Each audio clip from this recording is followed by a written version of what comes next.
শুভেচ্ছা আমন্ত্রণদের জনপদ লাইভের সঙ্গে আছি আমি লিনিয়া আফরোজ। 15 জুলাই থেকে 5 আগস্ট পর্যন্ত হওয়া হত্যা, গণহত্যা ও মানবতা বিরোধী অপরাধের অভিযোগে আন্তর্জাতিক অপরাধ ট্রাইব্যুনালে সাবেক প্রধানমন্ত্রী শেখ হাসিনা সহ 10 জনের বিরুদ্ধে তদন্ত শুরু হয়েছে। এ নিয়ে বিস্তারিত জানাতে সেখান থেকে যুক্ত হচ্ছেন সহকর্মী সাবরিনা মজুমদার। সাবরিনা, কি প্রক্রিয়ায় তদন্ত শুরু হয়েছে, আসলে আইনজীবীরা কি বলছেন? লিনিয়া, আপনি কিন্তু জেনেছেন যে 15 জুলাই থেকে 5 আগস্ট পর্যন্ত গণহত্যা ও মানবতা বিরোধী অপরাধে শেখ হাসিনা সহ 10 জনের বিরুদ্ধে মামলা দায়ের করা হয়েছে আন্তর্জাতিক অপরাধ ট্রাইব্যুনালে, যেটির তদন্ত কাজ কিন্তু শুরু হয়েছে। এবং সেখানে যে রিটকারী আইনজীবী আছেন তিনি হচ্ছেন MS তামিম। আমি এখন তার সাথে একটু কথা বলতে চাই যে ভাইয়া, আমি যদি একটু জিজ্ঞেস করি যে তদন্ত কাজ তো শুরু হয়েছে, সেই তদন্ত কাজে আসলে কিভাবে পরিচালিত হবে এবং সেটির শাস্তি কি রূপ হবে?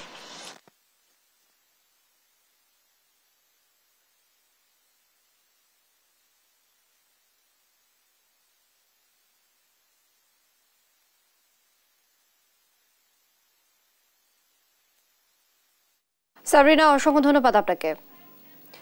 সাবেক ডেপুটি স্পিকার শামসুল হক টুকু, সাবেক আইসিটি প্রতিমন্ত্রী জুনায়েদ আহমেদ পলক সহ ঢাবি ছাত্রলীগের সাধারণ সম্পাদক তানভীর হাসান সৈকতকে বুধবার রাতে গ্রেফতার করা হয়েছে। তাদের রাখা হয়েছে ডিবি কার্যালয়ে। আজ তাদের আদালতে তোলা হতে পারে। এ নিয়ে আরো জানাতে রাজধানীর ডিবি কার্যালয় থেকে যুক্ত হচ্ছেন সহকর্মী শাহিদুজ্জামান সাকিব। সাকিব, টুকু, পলক ও সৈকতকে আজ কখন আদালতে তোলা হতে পারে বলে মনে করছেন? কি তথ্য আছে আপনার কাছে? লিনিয়া, যেমনটি বলছিলেন, গতকাল রাতে রাজধানীর নিকুঞ্জ এলাকা থেকে জুনায়েদ আহমেদ পলক, শামসুল হক টুকু এবং ঢাবি ছাত্রলীগের সাধারণ সম্পাদক তানভীর হাসান সৈকতকে আটক করা হয়েছে। পল্টন থানার একটি মামলায় তাদেরকে আটক করা হয়। এই মুহূর্তে তারা ডিবি কার্যালয়ে রয়েছেন। ডিবি কার্যালয় থেকে বেলা 12টার দিকে আসলে তাদেরকে আদালতে তোলা হতে পারে। আমরা ডিবি কার্যালয়ের একটি সূত্র নিশ্চিত হতে পেরেছি যে তাদেরকে আদালতে তুলে 10 দিনের রিমান্ড চাওয়া হতে পারে। এখন পর্যন্ত তাদেরকে এই ডিবি কার্যালয়ের ভিতরে প্রাথমিক জিজ্ঞাসাবাদ করা হচ্ছে। আপনি জানেন যে বৈষম্য বিরোধী ছাত্র আন্দোলনের সময় রাজধানী সহ বিভিন্ন স্থানে অনেক হতাহতের ঘটনা ঘটে, বহু শিক্ষার্থী সহ সাধারণ মানুষ নিহত হয়। সেগুলোতে সরাসরি এবং প্রত্যক্ষ পরোক্ষভাবে যোগসাজশ থাকতে পারে শামসুল হক টুকু, জুনায়েদ আহমেদ পলক বা তানভীর হাসান সৈকত। এবং পল্টন থানায় যে একটি হত্যা মামলা রয়েছে, সেই হত্যা মামলায় তাদেরকে আটক করা হয়েছে। আমরা সকালে পল্টন থানায় গিয়েও কথা বলেছি। তারা যেটি বলেছেন, তাদের থানার মামলায় আটক করা হলেও তাদেরকে এখন পর্যন্ত পল্টন থানায় নেওয়া হয়নি। ডিবি কার্যালয়ে প্রাথমিকভাবে তাদেরকে জিজ্ঞাসাবাদ করা হচ্ছে। তো বেলা 12টার দিকে তাদেরকে আসলে আদালতে তোলা হবে এবং আদালতে তুলে জুনায়েদ আহমেদ পলক এবং সাবেক ডেপুটি স্পিকার শামসুল হক টুকু এবং ঢাকা বিশ্ববিদ্যালয় ছাত্রলীগের সাধারণ সম্পাদক তানভীর হাসান সৈকতের 10 দিনের রিমান্ড চাওয়া হবে। এরপরে আসলে পরবর্তী খবরাখবর আমরা জানতে পারবো। তো এখন পর্যন্ত আমাদের কাছে সর্বশেষ ডিবি কার্যালয়ের সামনে থেকে থাকা এটি তথ্য। লিনিয়া। সাকিব, অসংখ্য ধন্যবাদ আপনাকে। দর্শক, রাজধানী ডিবি কার্যালয় থেকে যুক্ত ছিলেন সহকর্মী শাহিদুজ্জামান সাকিব। 4 দফা দাবিতে সারা দেশে রেজিস্ট্যান্স উইক পালন করছেন শিক্ষার্থীরা। আরো জানাতে ময়মনসিংহ থেকে যুক্ত হচ্ছেন সহকর্মী ইলিয়াস আহমেদ। ইলিয়াস, আপনি নিশ্চয়ই শুনছেন, আজকে কি কি কর্মসূচি পালন করছেন ছাত্ররা, সবকিছু মিলিয়ে বলবেন। 4 দফা দাবিতে বৈষম্য বিরোধী শিক্ষার্থীরা কিন্তু আমরা দেখেছি তারা 3 দিন ধরে আন্দোলন চালিয়ে যাচ্ছেন। আজকেও কিন্তু নগরের টাউন হল মোড়ে তারা জড়ো হয়েছেন এবং তারা নানা স্লোগানে কিন্তু তাদের যে কর্মসূচি সেটি কিন্তু তারা শুরু করেছেন। অর্থাৎ তারা বলছেন যে তাদের যে দাবি দেওয়া, সেই দাবি দেওয়া যদি পূরণ না হয় ততদিন পর্যন্ত কিন্তু তাদের বিভিন্ন আন্দোলন কর্মসূচি সেটি কিন্তু চলমান থাকবে। এবং তারা বলছেন যে বিগত সময়ে আন্দোলনে অংশগ্রহণ করে শিক্ষার্থীরা যেভাবে প্রাণ দিয়েছেন, সেই শিক্ষার্থীদের হত্যার বিচার কিন্তু অচিরেই করতে হবে। এছাড়া প্রশাসন এবং বিচার বিভাগকে যারা এতদিন জিম্মি করে রেখেছিল সেটিকে স্বাধীন করতে হবে। বিশেষ করে তারা সেই দাবিতেই কিন্তু অনড় এবং যারা শিক্ষার্থীদের উস্কানি দিয়ে বিভিন্ন সময় নানা অপরাধ কর্মকাণ্ড করেছে তাদেরকে কিন্তু বিচারের আওতায় আনার দাবি কিন্তু এখানকার বৈষম্য বিরোধী বিরোধী শিক্ষার্থীরা জানিয়েছেন। এবং আমরা জানি যে এই নগরীর টাউন হল মোড় থেকেই কিন্তু বৈষম্য বিরোধী সাধারণ শিক্ষার্থী যারা আছেন তারা কিন্তু কোটা সংস্কার আন্দোলন শুরু করেছেন এবং এই মুহূর্তেই তারা গত 3 দিন ধরে তাদের যে কর্মসূচি 4 দফা দাবিতে সেই কর্মসূচি কিন্তু তারা পালন করছেন এবং তারা বলছেন যে তাদের দাবি দেওয়া যতদিন না পূরণ হবে ততদিন পর্যন্ত তাদের যে আন্দোলন কর্মসূচি সেটি কিন্তু চলমান থাকবে। এই যে আপনাদের আসলে দাবিগুলো আমাদের আজকে আমরা এখানে যে দাঁড়িয়েছি সেটা হচ্ছে আমাদের 4 দফা দাবি। বাংলাদেশে যে ঘটনা ঘটে গিয়েছে, অমানবিকভাবে যে নির্যাতন এবং হত্যা করা হয়েছে, শহীদ করা হয়েছে আমাদের ভাইদেরকে, যে শহীদ করেছে সে হচ্ছে খুনি হাসিনা।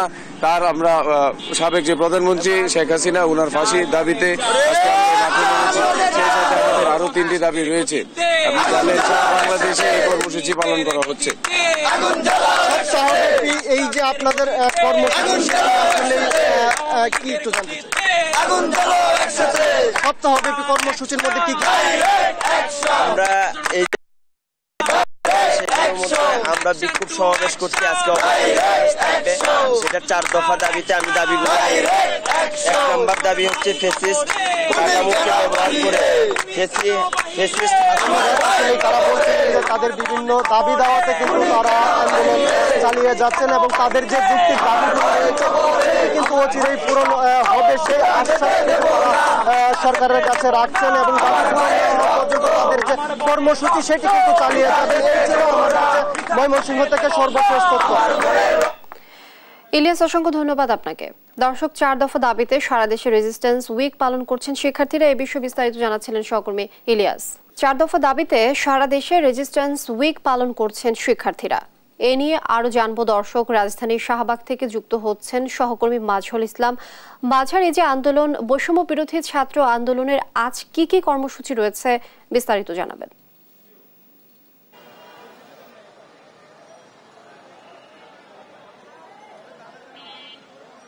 আপনাকে ধন্যবাদ। আপনি জানেন যে গত 5 আগস্ট শেখ হাসিনা সরকারের পতনের পর থেকে কিন্তু শিক্ষার্থীরা তাদের এখনো পর্যন্ত যে আন্দোলন, চলমান আন্দোলন, সেটি কিন্তু বন্ধ করেনি এবং সেই চলমান আন্দোলন গতকালকে কিন্তু নতুন করে তারা আবার শুরু করেছে এবং সেটি হচ্ছে 14 আগস্ট রেজিস্ট্যান্স উইকস নামে 4 দফা দাবিতে মূলত তারা আন্দোলন করছে এবং সেই 4 দফার অংশ হিসেবে গতকালকে কিন্তু শাহবাগ সহ সারা দেশের বিভিন্ন জায়গায় জড়ো হয়েছিলেন, অবস্থান কর্মসূচি পালন করেছে।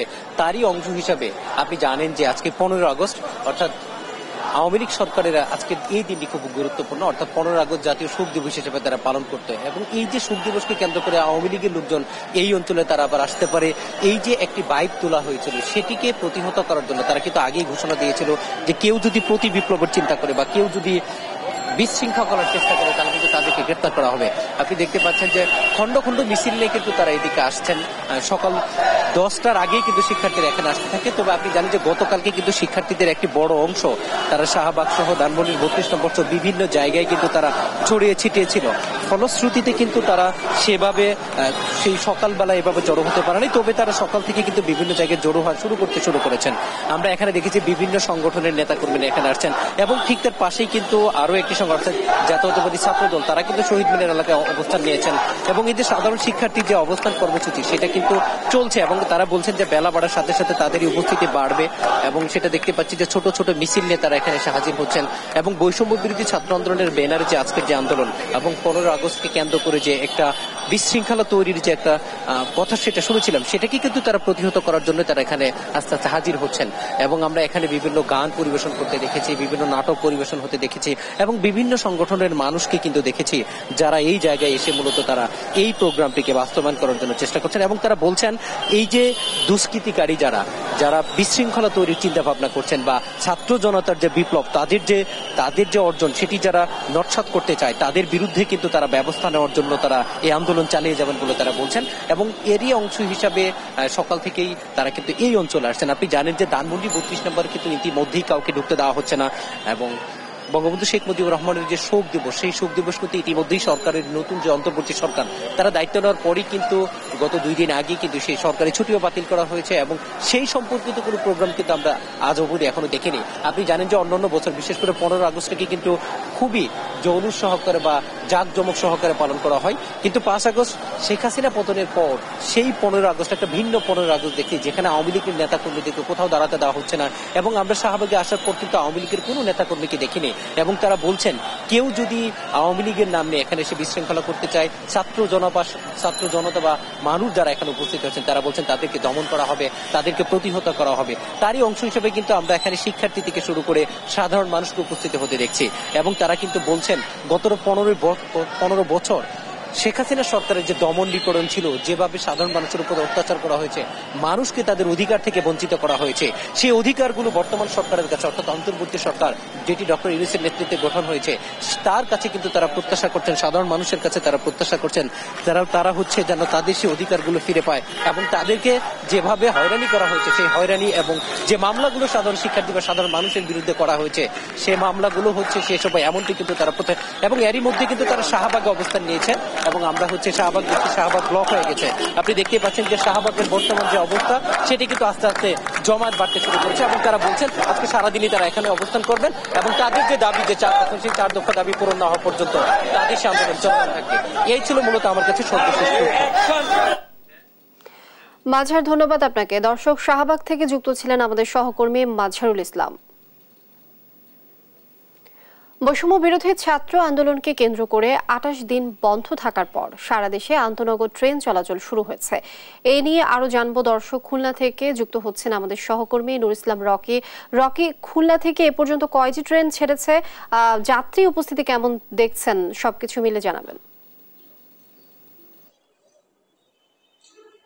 আপনি জানেন যে প্রায় 1 মাস পর কিন্তু ট্রেন চলাচল স্বাভাবিক হয়েছে।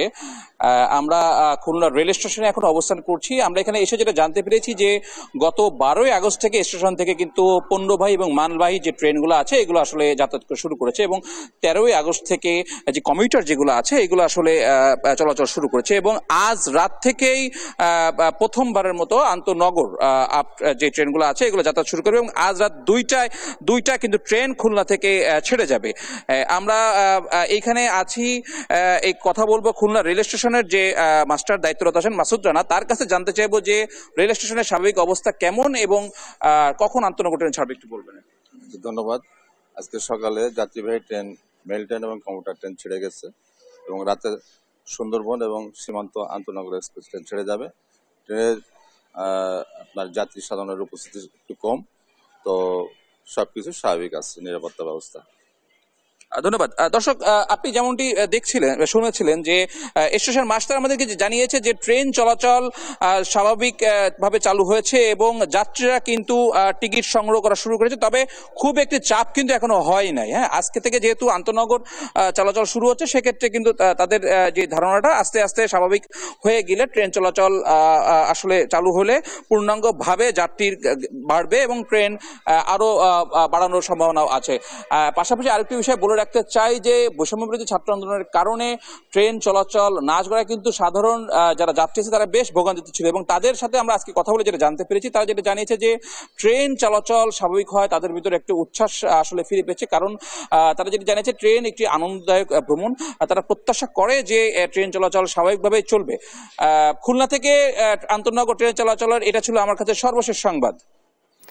রকি, ধন্যবাদ আপনাকে। দর্শক, খুলনা থেকে যুক্ত ছিলেন সহকর্মী রকি। আইনশৃঙ্খলা রক্ষায় কাজে যোগদান করছেন পুলিশ সদস্যরা। আরো জানাতে চট্টগ্রাম থেকে যুক্ত হচ্ছেন আমাদের সহকর্মী নাজিম। চট্টগ্রামের আইনশৃঙ্খলা পরিস্থিতি কেমন দেখছেন, সবকিছু মিলিয়ে আমাদেরকে জানাবেন। জি, যেমনটা বলছেন চট্টগ্রামের আইনশৃঙ্খলা পরিস্থিতি স্বাভাবিক বলা যায়, কারণ গতকাল দিনে যে অরাজকতা বসে সেদিন পরপরই চট্টগ্রাম নগরীর সবগুলো থানা এখন ইতিমধ্যে সচল হতে শুরু করেছে। তারপরে থানাগুলোতে সেনাবাহিনীর নিরাপত্তা যারা সদস্য রয়েছে তারা দায়িত্ব পালন করছেন। পাশাপাশি ছাত্র আন্দোলন যারা শিক্ষার্থীরা রয়েছেন তারাও কিন্তু প্রতিদিন বিভিন্ন থানাগুলো পরিদর্শন করছেন। কিন্তু বলা যায় পুরো চট্টগ্রামে স্বাভাবিক কার্যক্রম চলছে, আইন শৃঙ্খলা পরিস্থিতিও ভালো বলা যায়, কারণ আমরা গতকাল দিনে চট্টগ্রামের কোথাও কোনো ধরনের অরাজকতা পরিস্থিতি বা কোথাও হামলা বা লুট এরকম কোনো খবর আমরা পাইনি। পুরো চট্টগ্রামের সবগুলো অবস্থায় কিন্তু ভালো। আর কি বলা যায়, চট্টগ্রামের আশপাশে যতগুলো উপজেলা রয়েছে সবগুলো উপজেলার থানা কার্যক্রম চালু হয়েছে। থানায় পুলিশ সদস্যরা আগের মতো স্বাভাবিক কার্যক্রম করছেন এবং যারা সেবা প্রার্থী রয়েছেন তারাও থানায় যাচ্ছেন। তাদের যে কাজ বা তারা যে যে অভিযোগগুলো নিয়ে যাচ্ছেন সেসব অভিযোগ ক্ষেত্রে পুলিশ শুনছেন এবং যেসব আইনগত ব্যবস্থা নেওয়া দরকার সেগুলো পুলিশের পক্ষ থেকে নেওয়া হচ্ছে। আর নগরের কথা বলতে গেলে নগরের সবগুলো থানায় কার্যক্রম চলমান, তবে কিছু কিছু থানায় যে কয়েকটি থানার মধ্যে সবচাইতে বেশি ধ্বংসযজ্ঞ চালানো হয়েছে এই থানার কার্যক্রম কিছুটা ব্যাঘাত করছে, কারণ পুলিশ সদস্যরা থানার বাইরে কোনো একটা খোলা জায়গায় অথবা কোনো একটা ঘরের মধ্যে তারা তাদের থানার পুলিশের যে কার্যক্রম সেটি তারা চালিয়ে যাচ্ছেন।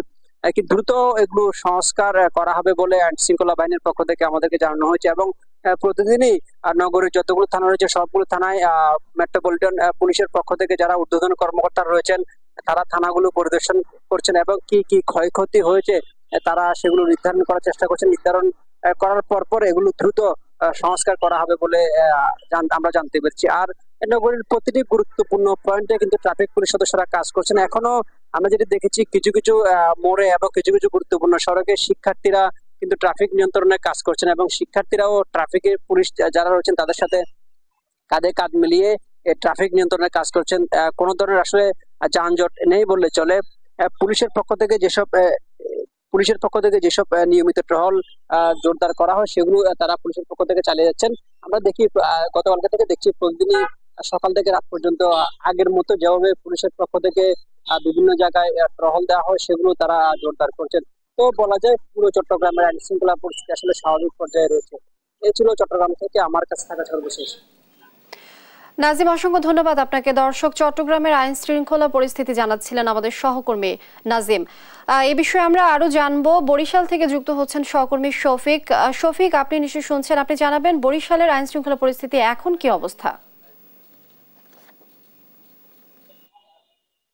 লিনিয়া, বরিশালের আইন শৃঙ্খলা পরিস্থিতি কিন্তু গত কয়েকদিনের চেয়ে বেশ ভালো এবং আমরা আজ সকালে কিন্তু নগর জুড়ে পুলিশের টহল দেখেছি, একই সাথে দেখেছি কিন্তু বিজেপির টহল। আমরা থানাগুলোতে আসলে গিয়েছিলাম এবং সেখানে কিন্তু পুলিশ সদস্য যারা আছে তারা কিন্তু ইউনিফর্মে এখন নিয়মিত তাদের যে দায়িত্ব সেই দায়িত্বটি পালন করতে পারছে। এবং আমরা এই মুহূর্তে আছি বরিশালের সদর রোডের সোহেল চত্বর এলাকায় এবং আপনি যেটা জানেন যে আজ 15ই আগস্ট এবং এই জায়গাতেই কিন্তু আসলে জেলা এবং মহানগর আওয়ামী লীগের কার্যালয় ছিল এবং এই কার্যালয়ে কিন্তু বিগত দিনে আসলে দেখা যেত যে এই দিনটিকে কেন্দ্র করে আসলে বিভিন্ন আসলে শ্রদ্ধাঞ্জলি দেওয়া ছাড়া অন্যান্য অনেক আনুষ্ঠানিকতা কিন্তু দলটির পক্ষ থেকে করা হতো, কিন্তু আজ আসলে সেই ধরনের কোনো কর্মসূচি সকাল থেকে দেখা যায়নি এবং যে কোনো অনাকাঙ্ক্ষিত পরিস্থিতি রোধে কিন্তু সেনাবাহিনী সহ বিজিবি এবং অন্যান্য আইন শৃঙ্খলা রক্ষাকারী বাহিনীর যে সদস্য যারা আছেন তারা কিন্তু আসলে দায়িত্ব পালন করছেন এবং তারা যে কোনো পরিস্থিতি আসলে মোকাবেলায় তারা সজাগ আছেন বলেই আমাদেরকে জানিয়েছেন এবং তাদের সহায়তায় কিন্তু এখনো শিক্ষার্থী যারা তারা কিন্তু সড়কে ট্রাফিক নিয়ন্ত্রণের কাজটি কিন্তু করে যাচ্ছেন। তবে বরিশালে কিন্তু ট্রাফিক পুলিশ যারা আছে তারা কিন্তু ইতিমধ্যে আসলে তাদের কাজে ফিরে এসেছে এবং আমরা বরিশাল মেট্রোপলিটন পুলিশের ঊর্ধ্বতন কর্মকর্তা সহ যারা আছেন সকলের সাথেই কথা বলেছিলাম। তারা বলেছেন যে বরিশালের মানুষকে নিরাপত্তার চাদরে ঢেকে রাখতে যত ধরনের পদক্ষেপ আছে তারা কিন্তু গ্রহণ করেছেন। তো এই ছিল আমার কাছে বরিশাল থেকে সর্বশেষ। শফিক, অসংখ্য ধন্যবাদ আপনাকে। দর্শক, বরিশালের আইন শৃঙ্খলা পরিস্থিতি জানাচ্ছিলেন সহকর্মী শফিক। এবার যাব সাভারে, সেখানে আছেন সহকর্মী শাহিনুর। শাহিনুর, সাভারে এখন আইন শৃঙ্খলা পরিস্থিতি কি অবস্থা দেখছেন জানাবেন।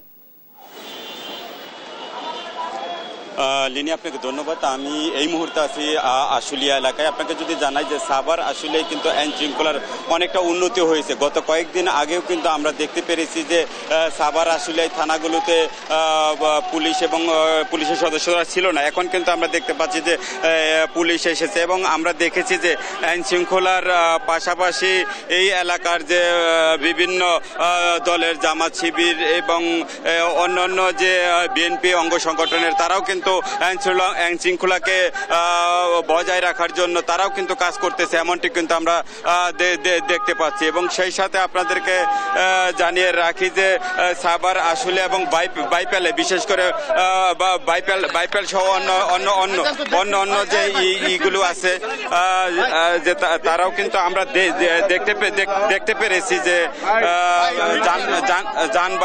যানবাহন কিন্তু চলাচল স্বাভাবিক আছে, এমনটি কিন্তু আমরা দেখতে পাচ্ছি। এবং সেই সাথে আপনাদেরকে জানিয়ে রাখি যে হ্যাঁ, এই যে আইন শৃঙ্খলার যে পরিস্থিতির জন্য আমরা দেখতে পেরেছি যে এখানে বিএনপি সহ অঙ্গ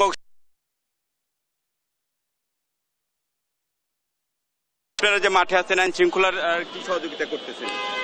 আমরা একটা অন্তর্বর্তী সরকার দায়িত্ব নিয়েছেন, তারা কিছু সংস্কার কাজ করবেন।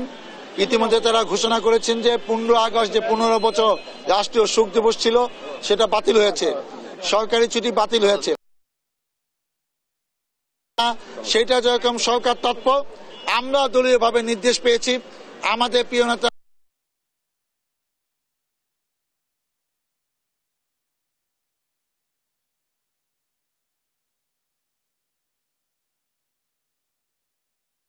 তাদেরকে সাথে নিয়ে সেই আইন শৃঙ্খলা যাতে কোথাও অবনতি না ঘটে, কোনো শোক দিবসের নাতে আওয়ামী লীগের লোকেরা যেন আবার নতুন করে এলাকা বিশৃঙ্খলা না করতে পারে, এর জন্য আমরা প্রত্যেকটা এলাকায় এসে সচেতনামূলক আইন শৃঙ্খলা রক্ষার্থে জনগণকে শান্তি শৃঙ্খলাভাবে অবস্থান কর্মসূচি পালন করার জন্য সহায়তা করার জন্য আমরা অবস্থান। শাহিনুর, ধন্যবাদ আপনাকে। দর্শক, সাভারে আইন শৃঙ্খলা পরিস্থিতি জানছিলাম সহকর্মী শাহিনুরের কাছ থেকে। সাবেক ডেপুটি স্পিকার শামসুল হক টুকু, সাবেক আইসিটি প্রতিমন্ত্রী জুনায়েদ আহমেদ পলক সহ ঢাবি ছাত্রলীগের সাধারণ সম্পাদক তানভীর হাসান সৈকতকে আজ আদালতে তোলা হবে। এ নিয়ে আরও জানবো। দর্শক, সিএমএম আদালত থেকে যুক্ত হচ্ছেন সহকর্মী শাহাদাত নিশাদ। টুকু পলককে কখন আদালতে তোলা হবে, সময়টা জানতে পেরেছেন কিনা জানাবেন।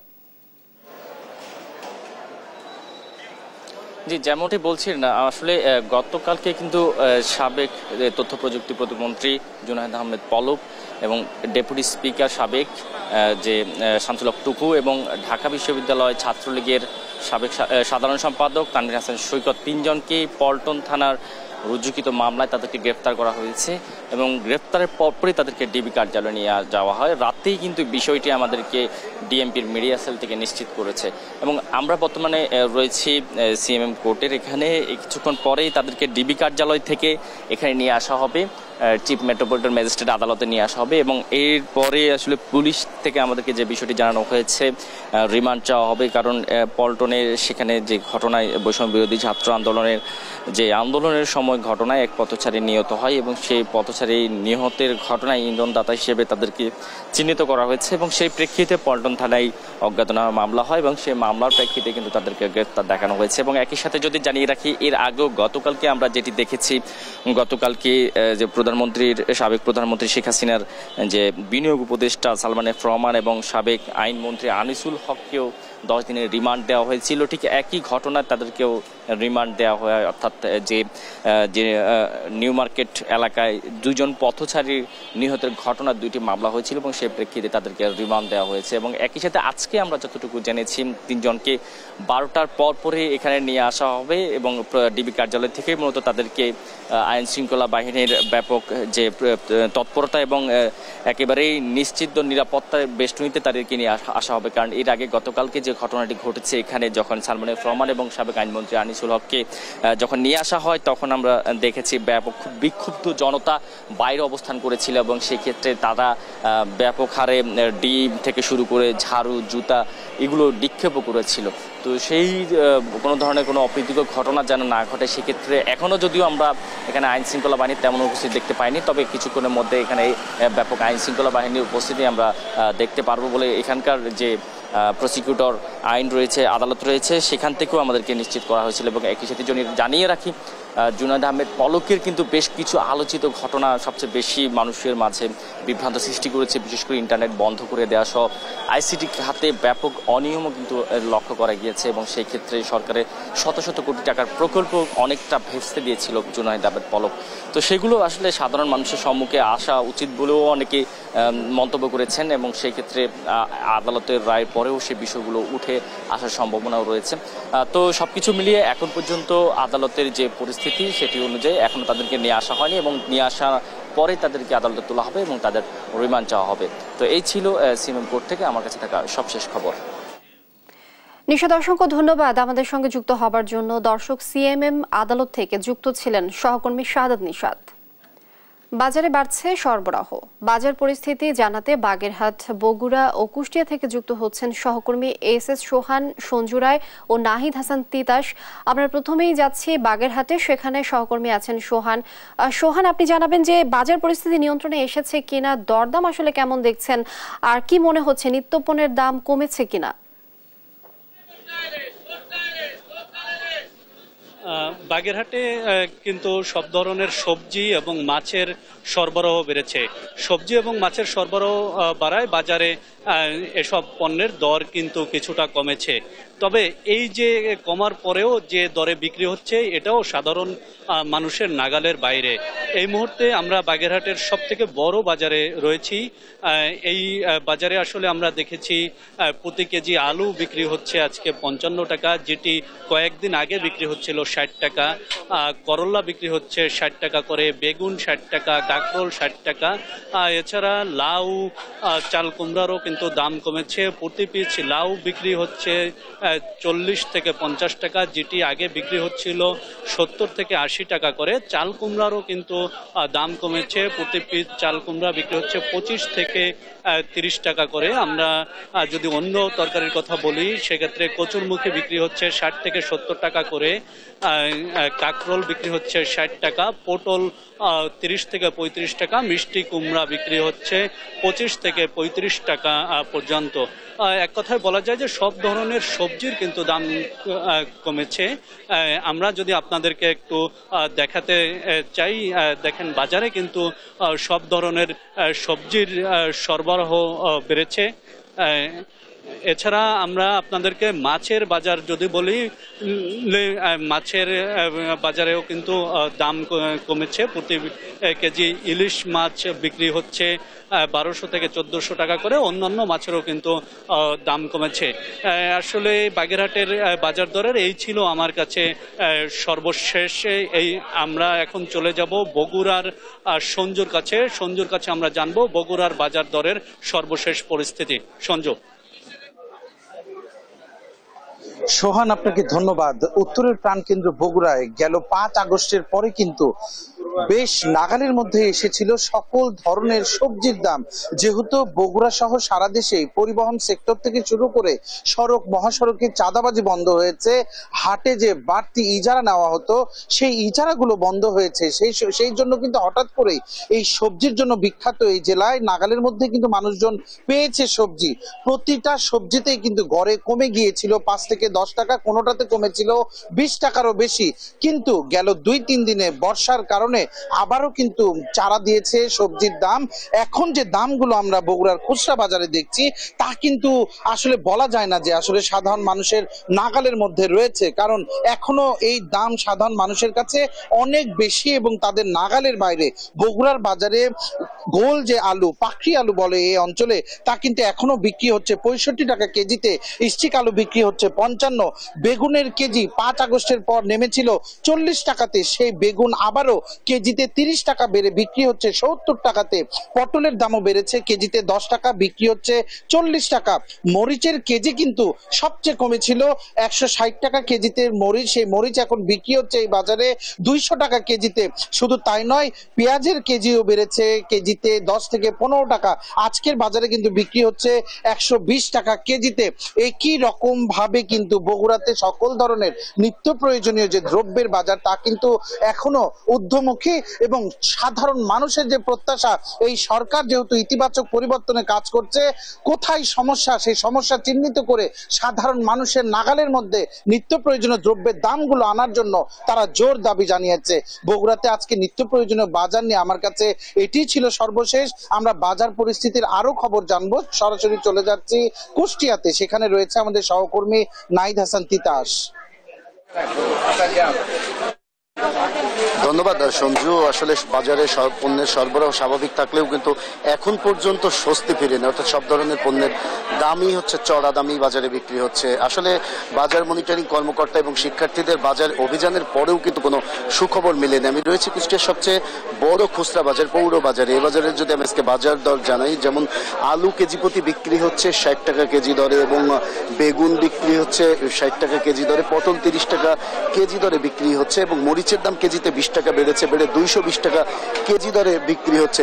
এছাড়াও পেঁয়াজের দামও সেই আগের মতোই 100 টাকা কেজি রয়েছে। অর্থাৎ আমরা বলতে পারি যে সবজির যে বাজারটি সেটি কিন্তু আসলে ঊর্ধ্বমুখী এবং চড়া দামেই বিক্রি হচ্ছে। আসলে আমি এখানকার যারা খুচরা বিক্রেতা রয়েছে আমি তাদের সাথে কথা বলেছি। খুচরা বিক্রেতাদের যেটি দাবি, যে তারা যেটা দেখছে বা শুনছে সোশ্যাল মিডিয়ায় যে দাম কমেছে, কিন্তু তারা মহাজন বা বড় বড় আড়তদারদের কাছে কিনতে গিয়ে কিন্তু কোনো পণ্যই কম দামে পাচ্ছে না, তাই তারা কিন্তু কোনোভাবেই কম দামে বিক্রি করতে পারছে না। তারা বলছে যদি আড়তদার বা মহাজনের কাছ থেকে তারা কম দামে পণ্য কিনতে পারে তবেই কিন্তু কম দামে বেচবে, তাছাড়া বেচার কোনো সুযোগ নেই। এদিকে কিন্তু পণ্যের এই যে দাম না কমার কারণে কিন্তু এক প্রকার হতাশা প্রকাশ করছে যারা সাধারণ ক্রেতা রয়েছেন।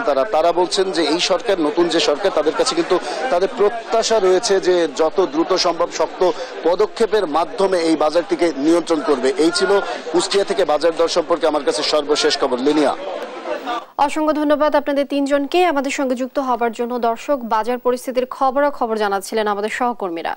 পর্যটন কেন্দ্রের সার্বিক পরিস্থিতি জানাতে বান্দরবান থেকে যুক্ত হচ্ছেন সহকর্মী আবুল বাশার নয়ন। যুক্ত হচ্ছেন নয়ন, পর্যটন কেন্দ্রে কেমন ভিড় দেখছেন?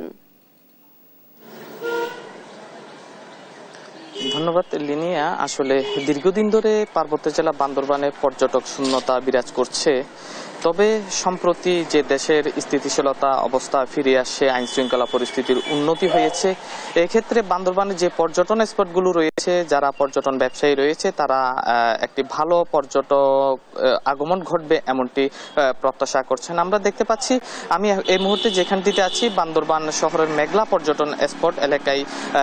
এই পর্যটন স্পটে আমরা কিছু সংখ্যক পর্যটক দেখতে পাচ্ছি, পাশাপাশি নীলাচলীয় পর্যটক কিছু ছিল, তবে তুলনামূলক সেটি একদম নগণ্য। কিন্তু যে বর্ষার মৌসুমে যে পার্বত্য এলাকায় যে পর্যটকের আগমন ঘটে, এই পর্যটক যে আশা নিয়ে আসলে পর্যটকরা এখানে আসেন, আইন শৃঙ্খলা পরিস্থিতির যে উন্নতির কথা বলেন, সেটি আসলে প্রত্যাশা করছেন যাতে এখানকার আইন শৃঙ্খলা পরিস্থিতি যাতে ভালো থাকে, পর্যটকরা আসেন এবং পর্যটন ব্যবসায়ীরা ঘুরে দাঁড়াতে পারেন। এই ছিল আমার কাছে পর্যটন নিয়ে সর্বশেষ। চলে যাচ্ছে স্টুডিওতে। নয়ন, অসংখ্য ধন্যবাদ আপনাকে। দর্শক, বান্দরবান থেকে যুক্ত ছিলেন সহকর্মী নয়ন। এই ছিল এখনকার দেশ জনপদ লাইভ। পরের বুলেটিন দেখার আমন্ত্রণ রইল। ধন্যবাদ সবাইকে।